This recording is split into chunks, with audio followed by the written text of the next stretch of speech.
Assalamualaikum warahmatullahi wabarakatuh. Bismillahirrahmanirrahim. Bismillahirrahmanirrahim. Bismillahirrahmanirrahim. Bismillahilladzi la yadurru ma'asmihi syai'un fil ardi wala fis sama'i wa huwas samiul 'alim. Bismillah wa billah walhamdulillah. Allahumma salli wa sallim ala sayyidina Muhammadin wa ala alihi wa sahbihi wa sallim. Saudaraku yang beriman, saudaraku yang beriman yang dirahmati Allah Subhanahu wa taala, yang senantiasa kita dalam lindungan Allah, dan semoga kita dilimpahkan dengan rezekinya, dimudahkan segala urusannya, dan sehat jasmani, sehat rohani, lahir dan batin kita. Tetap istiqomah dalam menjalankan perintah Allah dan menjauhi semua larangannya. Saudaraku yang budiman, yang beriman, dirahmati Allah Subhanahu wa taala. Ada salah satu yang namanya penyakit, yang penyakit itu adalah yang paling dikhawatirkan di antara manusia.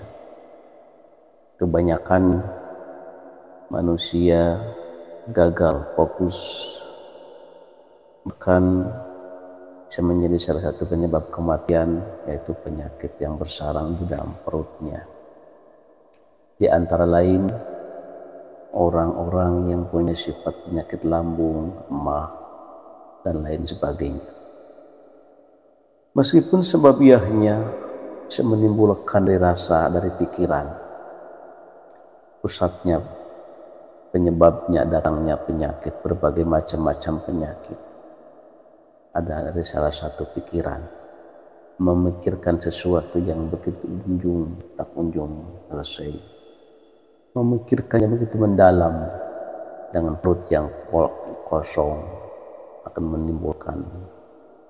mendatangkan penyebab penyakit perut, emah, stroke, saraf, dan lain sebagainya. Tapi di antara itu ada salah satu penyakit, ya, di antaranya dikatakan dua hal, penyakit medis dan non medis. Itu bergandengan sebenarnya. Tapi di zaman-zaman sekarang pinter orang-orang sihir yang namanya halus, menggunakan makhluk halus, bisa di mana saja dia bersinggah di dalam tubuh manusia itu, sehingga tidak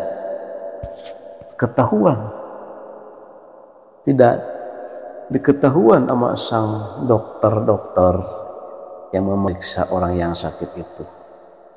Kalau seandainya orang mempunyai riwayat penyakit emah, lambung, atau stroke, dan lain sebagainya, disitulah penyakit sihir atau non medis bersinggahnya. Sehingga pergi ke dokter sembuh, pulang dari dokter sampai rumah dia kambuh lagi. Ada salah satu kisah, ada salah satu pengalaman waktu zaman dulu, zaman seketika belum rumah tangga atau masih perjalanan. Ada salah satu saudara kita di wilayah Kabupaten Majalengka. Di situ banyak teman main, teman seperjalanan, teman di pondok. Di situ istilahnya banyak. Tak sengaja lagi main di rumah teman, ketemu teman. Dia asal usulnya mungkin tahu ada salah satu perjalanan. Dia menanyakan, Kang, dia berkata, Kang, ada apa? Cobalah lihati paman saya. Dia sakit udah 3 tahun. Sakit apa? Ya lihat aja nanti di rumah. Di seketika itu pribadi sambil main dan silaturahim, tidak sengaja untuk mengobati seseorang, tapi cuma lagi main. Tapi oleh karena itu kita terpaksa datang ke rumahnya. Di sana banyak orang dan ada orang yang sakit, bapak-bapak udah tua, itu udah kurus banget, tinggal tulang dan kulitnya aja, tapi perutnya itu Masya Allah gede kayak orang 7 bulan. Dia cuma nggak pakai baju, cuma pakai sarung doang. Yang pertama kita silaturahim, salaman, dan sampai ngobrol-ngobrol dengan masalah penyakitnya itu. Saya bertanya, apakah ini yang sakit sudah dibawa ke dokter apa belum? Kata salah satu istrinya, udah dibawa Cirebon dan Kuningan, di sana normal, tidak ada apa-apa. Bahkan disarankan harus dioperasi atau keluarga tidak mengizinkan. Kenapa? Karena mengkhawatirkan dan meragukan. Sedangkan biaya operasi itu tidak sedikit mahal, yang ditakutkan keluar uang banyak tapi tidak sembuh, mana ujungnya kematian. Itu yang banyak terjadi. Dan seketika itu dia memohon kepada intinya, minta bantuannya. Barangkali ada izin Allah, barangkali ada wasilah. Tapi pribadi insya Allah ada izin Allah. Saya coba untuk memegangnya dengan bismillah. Tapi begitu saya pegang, saya kayak meraba setrum, langsung kena tenggorokan, langsung batuk. Langsung batuk 3 kali. Oh, ini penyakit ini ada unsur sihir. Dalam arti kata istilahnya non medis. Sebab pernah ada yang mengobatin sebelumnya sampai pakai keris pusaka ditojosin ke perutnya sampai keluar darah, tetap tidak membawa hasil, malah semakin membesar. Disitulah saya berpikir, oh ini bukan main-main urusan penyakit ini. Dalam arti kata kita harus hati-hati, waspada. Saya menyarankan kepada keluarganya, tolong cariin pulpen atau spidol warna merah dan buku Hafiz 1. Dia salah satunya mengambil dan ambilkan minyak klitik atau kelapa. Dicarikan, tidak lama dia datang bawa 1 toples. Di situ saya bikin salah satu buat rezah. Rencana saya mau bikin ronsenan supaya tahu penyebab penyakitnya apa. Mau dironsen dengan cara pribadi saya di situ, dengan razah. Insya Allah sedikit bisa kita mengetahui kalau penyakit alam, penyakit dari Allah, atau penyakit sababiyah antara manusia. Di situ bakal ada nampak makhluk atau manusia. Atau seandainya yang sakit ini akan terbawa meninggal, tidak lama usianya, di situ ada simbol akan meninggal. Tapi sebagai kode etik tidak boleh mengatakannya kepada keluarganya dia akan meninggal, tidak boleh, karena itu kode etik untuk pengobatan. Setelah itu saya dipraktekkan itu ya, di perutnya itu pakai minyak kelapa asli, lalu saya ronsen dengan kertas itu selama 10 menit. Saya ambil, di situ nampak ada beberapa kepala manusia dan kepala hewan, dan ada gambar-gambar makhluk-makhluk yang lainnya. Ini menandakan penyakit bukan penyakit alami, tapi ada wasilah antaranya sihir atau dinamakan syam. Di situ salah satu anak yang paling gede, Kang, siapa sih yang ngerjain orang tua saya? Kok tega banget, pengen tahu siapa namanya dan orang mana aslinya. Saya tersenyum. Maaf Bu, Teh, saya tidak akan mengatakan wallahu a'lam bishawab. Karena itu pribadi saya tidak berani mengatakannya. Karena pertama, saya orang awam dan bodoh, hanya Allah yang tahu. Yang kedua, takut menimbulkan fitnah bagi saya dan semuanya. Hal masalah ini tidak ada saksi. Lalu bagaimana kalau pengen tahu? Kata dia. Gampang. Kalau berani, nih gambar ini coba. Jam 12 malam tidur di bawah bantal. Nanti apa yang terjadi jangan takut.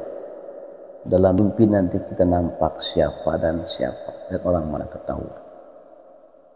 Dia sanggup. Setelah itu, pribadi menganjurkan, karena masalah ini masalah serius, karena perut semakin membesar. Ya, ini harus menanganinya secara pelan-pelan dan harus tahu itu kelemahannya ini. Saya menyarankan kepada seluruh keluarganya, tolong Pak, Bu, kepada anak-anak di sini, saya minta dalam 7 malam, ya, sekitar jam 10 saya minta zikir sebanyak 7 orang.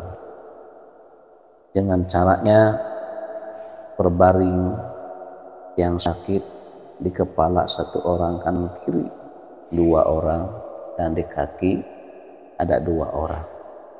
Jadi 7 semuanya. Nih zikirnya sekian bilangannya. Nanti akhir 1 minggu insya Allah saya kesini, saya kontrol lagi. Setelah 1 minggu sudah sebelumnya, kalau tepat, kalau nggak masalah, kalau nggak salah hari Kamis, ya, saya ke situ. Dia semakin besar. Saya cari-cari perutnya ini, karena kalau tidak metus, kalau tidak keluar ini nanah atau darahnya ini, tidak akan sembuh. Saya mencari celah untuk bisa membitukannya, meletuskannya, itu lubangnya itu situ. Ada salah satu benjolan, oh di sini. Setelah itu saya istilahnya bertawasul. Ya, ada salah satu wallahu a'lam, dengan kemurahan Allah, rahmat Allah. Coba cariin tutut sebanyak-banyaknya, cuci yang bersih, nanti diuleg yang halus. Nyari tutut dapat, lalu diuleg, alhamdulillah halus. Saya popokin itu amal benjolan itu. Tapi aneh, tidak terasa gatal, tidak terasa bau, popokin aja dengan doa-doa kita. Ini mah harus bucat dulu, atau harus istilahnya meletus dulu, ya. Insya Allah nanti besok pada hari Jumat, insya Allah ini akan keluar. Setelah itu pribadi pulang. Setelah pulang itu sekitar jam 2 ada telepon. Alhamdulillah Kang, ini si bapak mengeluarkan darah dari perutnya itu, dari bungkulnya itu, yang tutut itu dia keluar meletus. Udah beberapa samping sarung pakai darah. Ya udah nggak apa-apa. Yang penting dia pakai dokter supaya nggak infeksi. Setelah itu saya diamin. Setelah 1 minggu, kalau nggak salah 10 hari, ya pribadi kesana lihat dan ngontrol. Ternyata alhamdulillah dia udah sembuh total perutnya itu, udah nggak gede lagi. Bahkan badannya itu udah agak nggak kurus lagi, sedikit agak gemuk, ya. Dia bisa lagi duduk di kursi. dia udah bisa makan, akan bisa merokok lagi. Ya, saya alhamdulillah bersyukur kepada Allah Subhanahu wa taala. Disitulah pribadi ngasih nasihat. Mulai sekarang kita bersyukur kepada Allah. Kenapa sekecil apapun, besar apapun urusan nyawa manusia tidak akan bisa dibeli kalau belum takdirnya meninggal. Mau diapa-apain kalau seandainya ada pertolongan Allah, insya Allah bisa panjang umur, sehat walafiat sampai sekarang. Alhamdulillah udah hampir 15 tahun sembuh. Udah hampir 15 tahun dia itu sembuh. Alhamdulillah. Sekarang masih ada orang. Yang pertama atau yang utama, bersyukur kita di seketika kita lagi kerja, sesibuk apapun kerja, tolonglah seketika dengar azan waktu sholat, berhenti dulu sholat sejenak. Insya Allah kalau kita menjaga sholat 5 waktu, nanti sholatlah yang akan menjaga kita dari perbuatan keji dan mungkar. Insya Allah akan terhindar dari segala malapetaka lahir batin maupun sihir. Itulah pesan yang saya yang kedua. Jangan berani meskipun sibuk apapun, lagi di ladang, lagi di mana pun, jangan sampai meninggalkan sholat jam 5 waktu. Insya Allah kita akan sembuh selama-lamanya. Ketika itu alhamdulillah wabillah wasyukurillah, dia diperhatiin semakin rajin dan getol ibadahnya. Itulah menunjukkan rasa syukurnya dia kepada Allah Subhanahu wa taala. Dulu yang selama ini udah pasrah berbaring, tidak mengharapkan sembuh dan hidup, sekarang udah bisa ke ladang lagi, udah bisa petani lagi. Itulah salah satu anugerah dari Allah Subhanahu wa taala. Kalau kita dikasih kesempatan, mengapa tidak menyukuri dan syukur kepada Allah Subhanahu wa taala. Itulah salah satu pengalaman ya. Pengalaman dari segi dunia pengobatan, bungkul di perut ya, itu amat tutut, insya Allah akan sembuh, akan keluar bucat. Atau ada benjolan di perut, di mana yang kayak bisul tapi bukan bisul. Kalau dulu orang tua dulu bungkul namanya, nggak ada di perut ya, ada di mana saja. Coba pakai tutut yang banyak, diuleg sampai halus, dipopokin. Insya Allah itu pertama akan keluar nanah dan darahnya. Yang kedua, kalau tidak keluar dan darah, dia akan kempes sendiri, itu tidak membesar sebenarnya. Itulah ada manfaatnya. Saudaraku yang beriman, ya semoga panjang atau pendeknya ada salah satu istilahnya perkataan atau pengalaman yang bermanfaat. Semoga tadi rahmat dari Allah, semoga jadi salah satu wasilah dari Allah Subhanahu wa taala. Sekian dan terima kasih. Mohon maaf atas segala khilaf, segala dosa-dosa saya. Wassalamualaikum warahmatullahi wabarakatuh.